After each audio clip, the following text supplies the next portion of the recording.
সবাইকে আমার ইউটিউবে সুস্বাগতম। আমি সুকুমার দেবনাথ আপনাদের সামনে একটা দারুণ জিনিস নিয়ে আসবো, যে জিনিসটা আপনার কোথাও কারোর কাছে পাবেন না। আপনারা দেখছেন যে আজকেও তৃণমূলের একজন খুন হয়ে গেছে। হিসাব করলে এই নির্বাচনের পরে তৃণমূলের কত লোক খুন হলো? অনেক লোক খুন হয়ে গেল। এই দশাটা হয়েছিল বাম আমলে। তা আমরা এখানে আপনাকে দেখাতে পারি, এটা হয়তো আপনারা ঠিক পাল্টা দেখতে পাচ্ছেন কিনা জানি না। এরকম একটা খতিয়ান আমাদের কাছে আছে, যেটা এখানে আপনারা দেখতে পারেন। এখানে দেখা যাচ্ছে না, যাই হোক। বামফ্রন্টের খুনের খতিয়ান কি?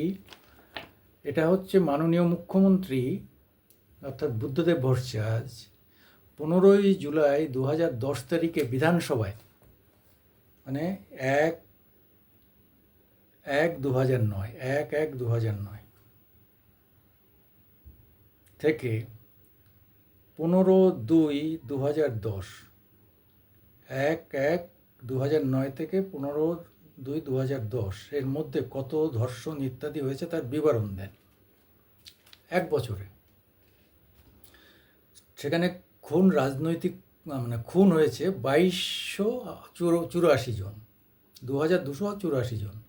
রাজনৈতিক খুন 26 জন, ধর্ষণ 2516 জন, শ্লীলতাহানি 3013 জন, বধূ নির্যাতন 17,571 জন। 17,571 জন বধূ নির্যাতন হয়েছে।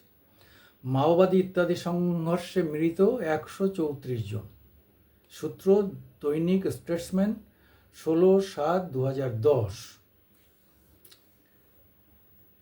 তাহলে এই টোটাল হিসাব করলে কতজন মারা গেল? আপনি হিসাবটা পরে পাওয়া যাবে। এটা হচ্ছে এক বছরের হিসাব, যে 15 জুলাই 2010 থেকে 10 তারিখে বিধানসভায় উনি দিয়েছিলেন। 1/1/2009 মানে 1 জানুয়ারি 2009 থেকে 15 ফেব্রুয়ারি 2010, অনলি 1 ইয়ার্স, তাতে এত মৃত্যু। 1997 সালে একটি প্রশ্নের উত্তরে তৎকালীন মুখ্যমন্ত্রী জানিয়েছিলেন যে 1977 থেকে 1996, অর্থাৎ প্রায় 20 বছর পর্যন্ত সিপিএম রাজত্বের স্বর্ণযুগে, যে সময়টা সবথেকে স্বর্ণযুগ বলা হতো, খুন হয়েছিল 28,000 মানুষ। 28,000। এখন 1997 থেকে 2009 এই 12 বছরে খুন হয়েছে গাণিতিক গড় অনুযায়ী বছরে 2284 হিসাবে 27,408। এটাকে অনেকটা আনুমানিকভাবে ধরা হয়েছে। এই যে ফিগারটা 27,408, মানে 77 থেকে 96, এই যে 77 আর 10 86 আর 10 96, মানে এই 20 বছরে 28,000 খুন হয়েছে। সেই হিসাবে 97 থেকে 2009, তাহলে 13 বছর, ওই 12 বছর কিছু বেশি।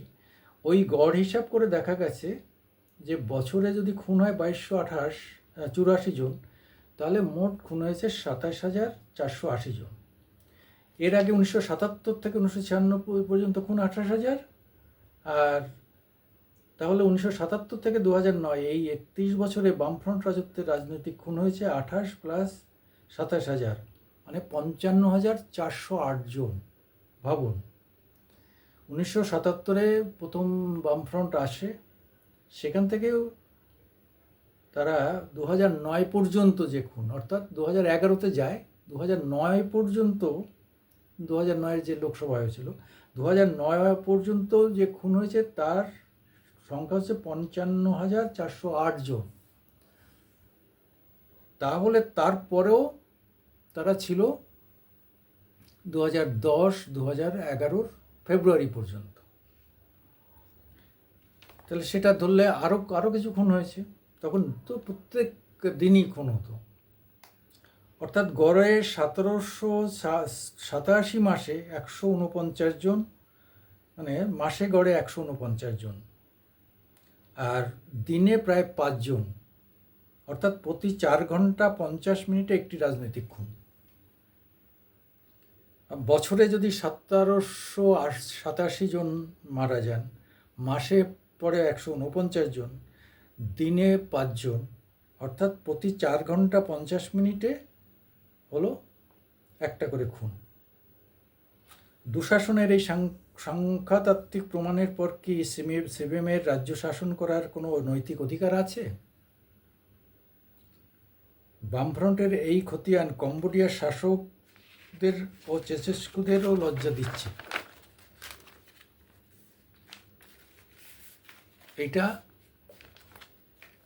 এই হিসাবটা আমরা যখন করি তখন আমিও এই টিমে ছিলাম। মমতা ব্যানার্জিকে সাপোর্ট দেওয়ার জন্য এটা করা হয়েছিল। আমার কাছে মূল কপিটা আছে।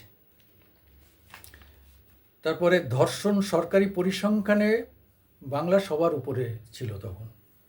বাংলায় 3016 জন, মধ্যপ্রদেশে 2998 জন, মহারাষ্ট্রে 1212 জন, অন্ধ্রপ্রদেশে 1059।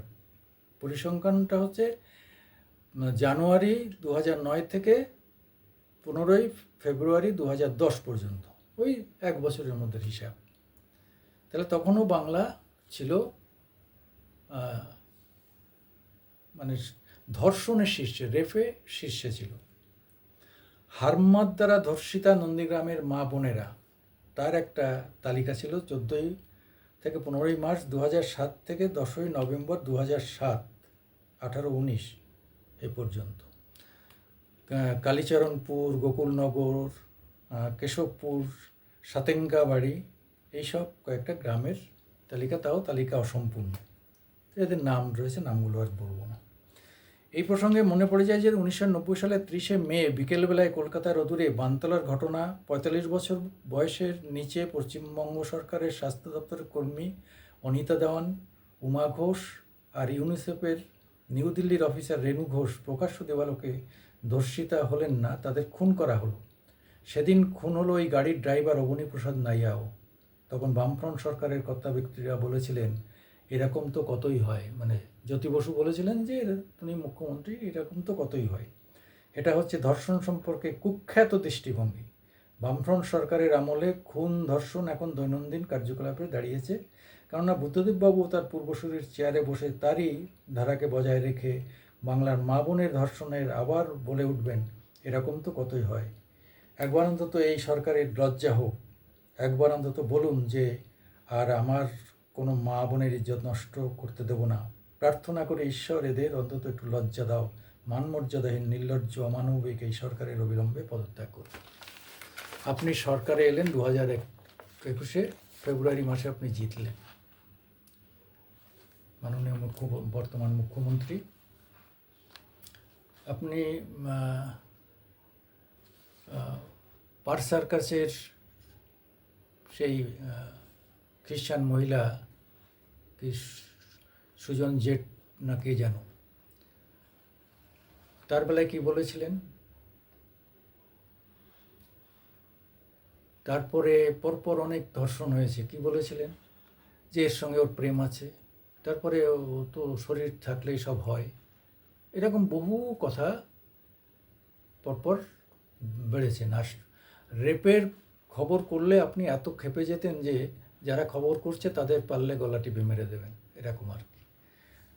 মানে পুলিশ লেলিয়ে দেওয়া থেকে আরম্ভ করে সব ধরনের। অথচ আপনার আমলে কিন্তু বামফ্রন্টের আমলের থেকে কোনো অংশে নারী নির্যাতনের কোনো অংশে কমতি নেই। কেন হচ্ছে এটা? নিজের অতীতকে এভাবে ভুলে যাওয়াটা কি উচিত হয়েছে? কিন্তু আপনার কিছু করার নেই, তার কারণ হচ্ছে সিস্টেম। এটা আপনার জায়গায় আমিও যদি যাই, আমি সমালোচনা করছি, আমি গেলে এই করবো। কারণটা কি জানেন? সিস্টেম যদি চেঞ্জ না হয়, তাহলে যে সিস্টেম যা চলে আসছে তাই চলে আসবে। কিন্তু আমরা তো আপনাকে বামফ্রন্টকে সরিয়ে আপনাকে আনতে চেয়েছিলাম। 2009 থেকে আমি মামাটি মানুষ পত্রিকা বের করি। এই নামটা নেওয়ার জন্য আমার চাকরি চলে যায়, হ্যাঁ, 24 ঘন্টা আকার বাংলা টিভি থেকে। তবুও এটা নিয়ে আমরা লড়াই করি। আজকের দিন বলে একটা পত্রিকা এবং মামাটি মানুষ, এই নিয়ে লড়াই করি আপনার হয়ে। কিন্তু আমরা তো তখন এই সমস্ত খতিয়ান আমরা তৈরি করেছিলাম। এই খতিয়ানগুলো তৈরি করেছিলাম যে বামফ্রন্টকে আক্রমণ করার জন্য, তাকে সরানোর জন্য। তখন রেপের ঘটনা ঘটলে পুলিশ হাজতে মারা গিয়েছিল আপনার মেটিয়াবুরুজে, আপনি ছুটে গিয়েছিলেন, সব জায়গায় ছুটে যেতেন। এই যে আপনার মমত্ববোধ, মানুষের জন্য আপনার এই যে ছোটাছুটি, এই আন্তরিকতা দেখে আমরা বামফ্রন্টকে পরিত্যাগ করে আপনার পিছনে এসেছিলাম। এবং অন্তত আমার ব্যক্তিগত একটা ধারণা ছিল যে আপনি নতুন কিছু করবেন, বামেরা যা করেছে সেটা করবেন না অন্তত। আবার কংগ্রেস থেকে এসছেন বলে কংগ্রেসের মতো করবেন না। কিন্তু মানে বুদ্ধবাবুর বা উন্নততর বামফ্রন্টের কিছু সহযোগী লোক আপনার চারপাশে তখন এসে জুটে গেল। তারা আপনাকে দিয়ে তাদের উন্নততর বামফ্রন্ট করতে চাইছিলেন। সেই আকাঙ্ক্ষাটা পূরণ করতে গিয়ে আপনাকে পুরোপুরি ঘিরে ফেললেন তারা, এবং আপনি বামফ্রন্ট হয়ে গেলেন, উন্নততর বামফ্রন্ট। সত্যি প্রথম দিকে উন্নততর বামফ্রন্টের ব্যাপারগুলোকে আপনি আর একটু সুন্দর করে, আর একটু এক্সটেন্ডেড করে, পালিশ করে, আর মেয়েরা একটু সৌন্দর্য প্রিয় হয়, সুন্দর করে প্রেজেন্টেশন করে আপনি এমন করে দিলেন, না লাল নীল, ওরা ছিল লাল আর আপনি নীল সাদা করে দিলেন, শুধু রঙের ইয়েটা চেঞ্জ হলো। কিন্তু প্রথমে সবাই আমরা ভ্রমে পড়লাম। সেই ভ্রম কাটতে না কাটতেই আপনার আস্তে আস্তে নিজস্ব চেহারাটা বেরিয়ে আসলো, এবং দেখা গেল যে আপনি জ্যোতিবাবুর মরিচঝাপি আর বুদ্ধবাবুর কি বলবো জঙ্গলমহল, আর আপনার এখন কোনটা বলবো, সন্দেশখালি বলবো না কোচবিহার বলবো না নবদ্বীপ বলবো না কলকাতা বলবো। গত 15 দিনের মধ্যে কতজন খুন হলো, কতজন গণপিটুনিতে মারা গেল। সেই উত্তরপ্রদেশের একটি ছেলেকে গোমাংস রাখার জন্য নাকি তাকে পিটিয়ে মেরেছিল, সেটা নিয়ে কত রাজনীতি করেছিলেন আপনারা, কতবার সেটা আপনাদের প্রধান প্রচারের ইয়ে হয়েছিল। গুজরাট রায়েটে একটা ছেলে ফেটি বেঁধে এরকম একটা খোলা তলোয়ার নিয়ে ঝাঁপিয়েছিল। এই সব ছবি সবই দি হিন্দু এবং এনডিটিভির মানে সিপিএমের সমস্ত মিডিয়ার থেকে পাওয়া। সেটা নিয়ে কত প্রচার করেছেন, কত লক্ষ লক্ষ প্রচার করেছেন। তাও তো সেখানে 1200 লোক মারা গিয়েছিল। আমি ধরে নিলাম সেটা যদি 12,000ও হয়, আর এখানে সেই বামেরা মেরেছিল 56,000, 55,000 সামথিং, মানে 56,000। আর আপনারা আমলে পর্যন্ত কতজন মারা গেছে? আমি তো 2009 থেকে 2024 পর্যন্ত আমি একটা আরটিআই করছি। দেবেন